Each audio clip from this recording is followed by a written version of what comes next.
बिस्मिल्लाहिर्रहमानिर्रहीम, अस्सलाम वालेकुम। एक कदीम हिस्ट्री आप लोगों के साथ शेयर करूंगी। बेसिकली ये है जी वाच टावर।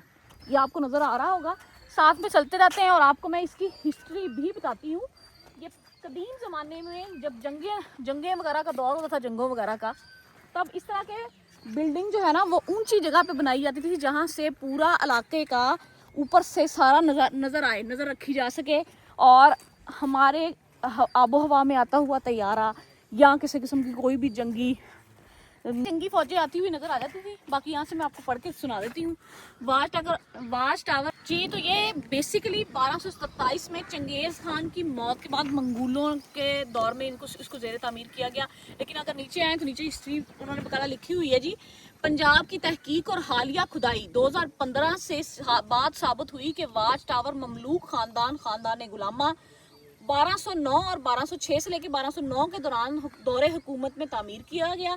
इसके बाद तुगलक, मुगल और अंग्रेज दौर में भी इस्तेमाल होता रहा। क्या करने के लिए जी? नज़र रखने के लिए। आजा फिर आपको वाच टावर की सैर करवाते हैं और इसके ऊपर चलते हैं और देखते हैं कि आया सारा व्यू नज़र आता है। अंदर बाहर जाने का रास्ता भी है, उस साइड पे भी आप जा सकते हैं और इस साइड पे भी आ सकते हैं। लेकिन यहाँ मेरे ख्याल में घुसना ना अपनी जान को खतरे में डालें।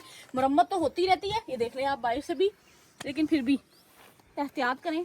कदीम इमारत हैं ये। बाकी ऊपर चलते हैं। ये देखिए सीढ़ियों की मरम्मत हुई है और ये बहुत ऊंचे स्टेप हैं। जैसे जैसे आप ऊंचा जाते जाएंगे ना, आपको की सारी आबादी नजर आती जाएगी और सीढ़ियों के स्टेप बहुत ही खतरनाक किस्म के हैं। सांस फूल गया। और अगर मैं आपको दिखा सकूं तो यहाँ से आपको सारे इलाके का व्यू नजर आएगा और क्या ही खूबसूरत व्यू है।